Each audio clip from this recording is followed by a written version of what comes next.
and stick with me because pretty much my goal with going through this the first time is to get through all these metrics, explain them, and then you're probably going to see how poor it is, how much money you'd be losing, especially benchmark metrics. You're going to be going over to like operating costs.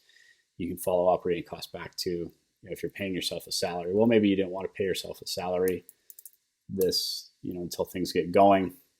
You're just doing all the work. You're going to see that it's less out of pocket. Like this is more going to be for ad spend and not so much operating costs. And then once we get through this, we can tweak some of these numbers, boost this gross revenue, net revenue. We can kind of come back to start tweaking our operating costs, maybe hiring people to do these jobs. We might need to do things like adjust our membership price, adjust our click-through rates or lower cost per click. Maybe we need to improve our email conversion rates and our conversion rates on our list, and as well as our upsell rate or the amount of what we're charging for our upsell products and retention rates, so that everything works, so that we can cover operating costs and make a profit.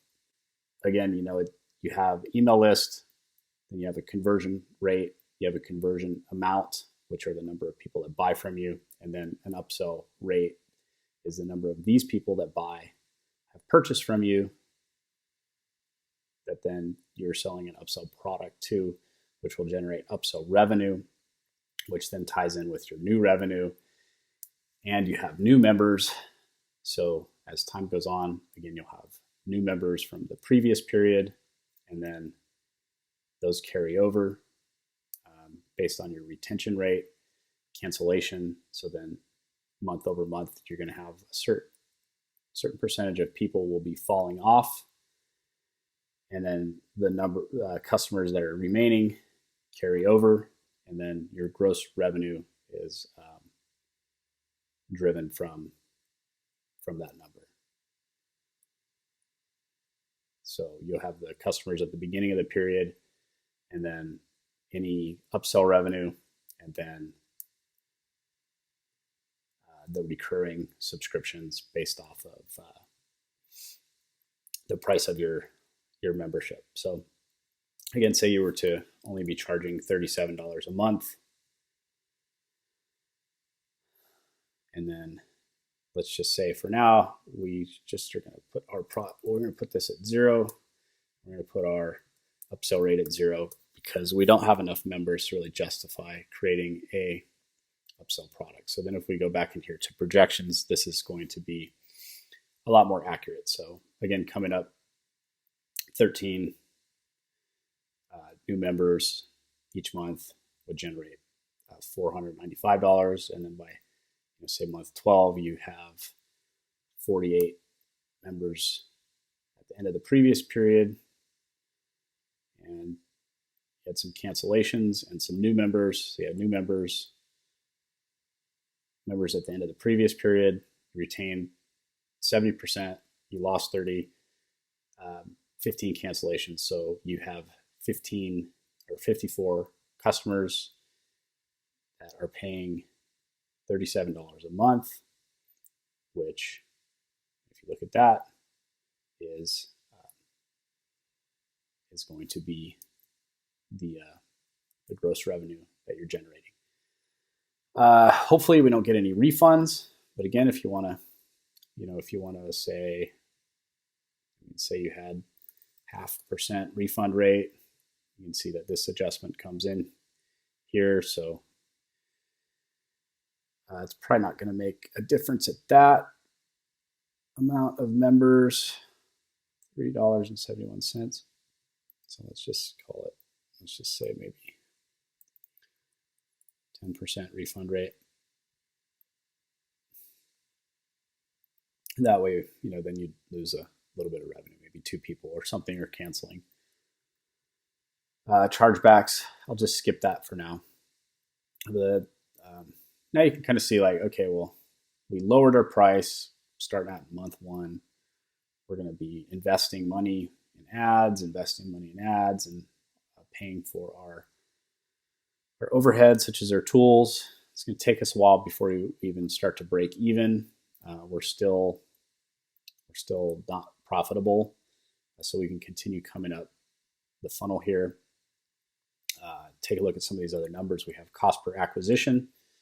So cost per acquisitions are similar to customer acquisition cost, but what it costs us in ad spend to acquire each customer. So basically we're saying that like for every, by month 6, for every $42, $43 that we spend, we are getting one customer, which is not even a return on our ad spend.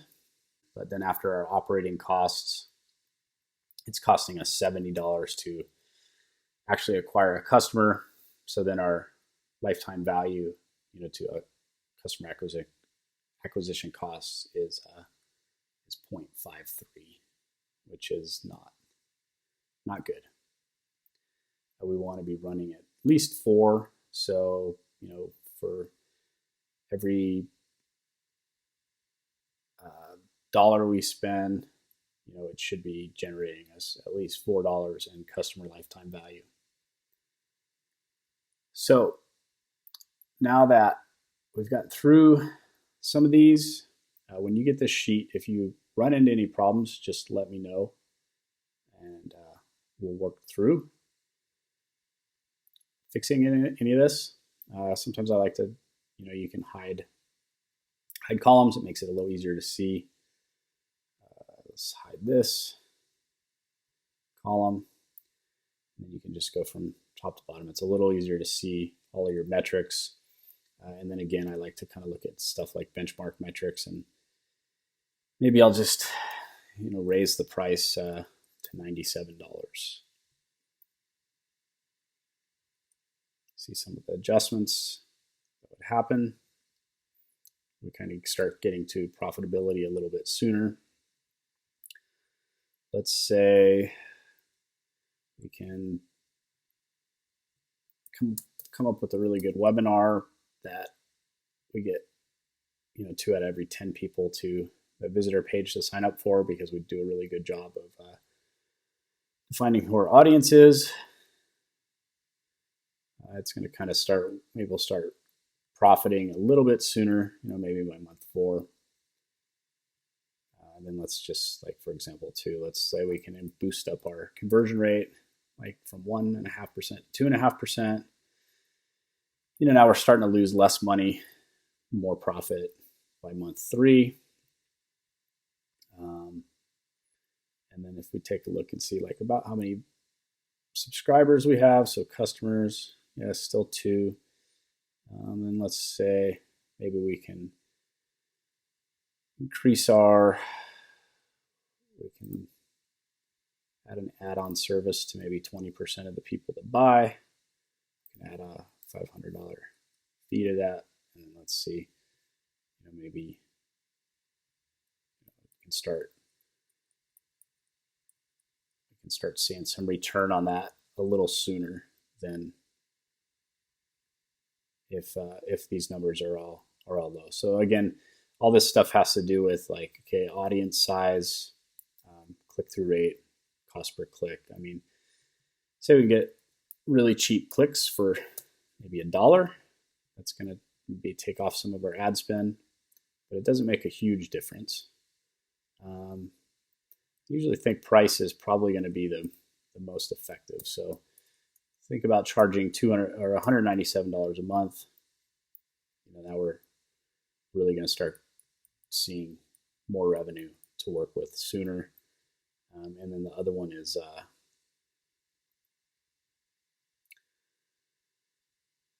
audience size. Maybe we're actually able to reach 200,000 people.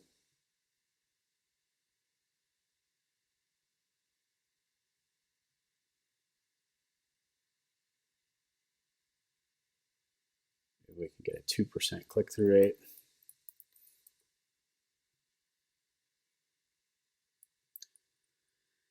So you can start to see how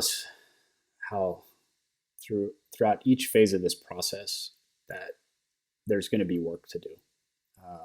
For example, your target audience size, you might not think that you have a large audience. Maybe you do have a large audience, but you're only able to reach a small amount of them. Then maybe it's not the right audience. Maybe you need to work on, it's like if you had 50,000 people that you're reaching, you're not, it's going to take you longer to reach the same amount of revenue.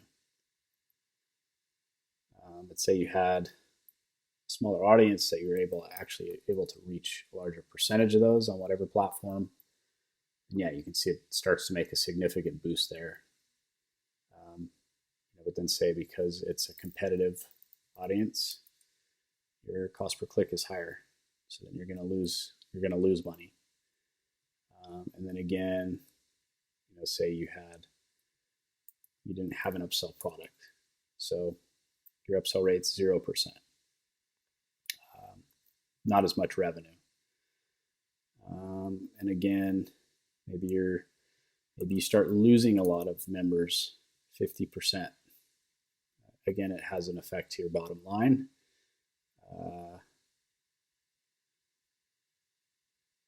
Let's see, what else could we change here? Maybe you figure out you need to raise your price to $297 a month. Then you might start operating at a healthy, by month 4, maybe it's actually generating enough revenue that you're able to replace your job. By month 24, might be good, but what you don't want to do is you don't want to look like this, where you're starting your product, $37 a month. You're running negative for month after month. Then you're barely making a profit. You're working your butt off for, years just to make a little bit of revenue. Maybe here you're like paying $300 a month for, instead of Active Campaign, maybe it's Infusionsoft. So again, you're going to be losing money. Again, cost per click, maybe you're only getting a 1% because your ads suck.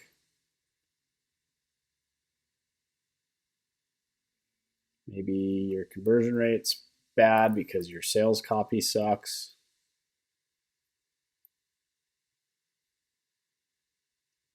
Maybe your email conversion rate is really bad. You're only getting 5 out of every 100 people. That's really going to have a big impact on you.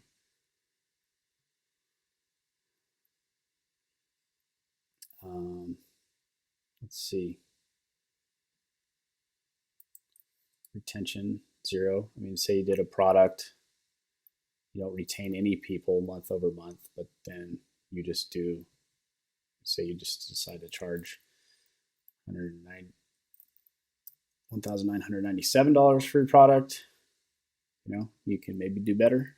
You're not operating a membership, but you are building your list, and by month 2, couple sales, you're running at a healthy LTV to customer acquisition cost. That's maybe a good approach. Let's see. But yeah, I'd say, your target audience and number of people that you reach makes a big difference. Your email conversion rate, this is a big one too. Probably try to get 10%. 10%, you really start building your list. As your list gets bigger, then you have the power to basically market to them through these other touch points. And as time goes on, you'll see that your customer acquisition costs go down. So like your cost per acquisition is going to be very high in the beginning, but then as your list gets bigger, your cost per acquisition is actually going down because you're remarketing to the same people on your list through email, and then that's going to multiply your return on ad spend. So that's huge if you're spending less on ads and then um, getting a bigger return. Operating costs, again, this kind of starts getting where if you're making this much a month, then maybe you do need people full time. Like maybe you have a content creator and a content manager who could be the same person that you just pay a full time salary. And again, what kind of salary are you going to be paying these people? Like if they're U.S. based and they're talented and you've done your own homework and you know that maybe you need to be making $8, $10, $12, $20,000 a month yourself. Is the person that you're hiring going to have the same kind of needs? Like a CMO, for example. So you had to hire a chief marketing officer, $10,000 a month. Again, starts tapping into your bottom line. If you're going to turn into a real company, pay yourself $15,000 or $20,000 a month as a CEO. Still have some profit left, but then your lifetime value to overall customer acquisition costs go down, so you don't have as much to reinvest in the business. So again, maybe everybody's like, all right, well, 10, maybe CMO makes 5, sort of healthy. At least you want to be at 3, operating at 3 by month 24, but these are the months that are concerning. You're going to need some investment, so like you can kind of total those up.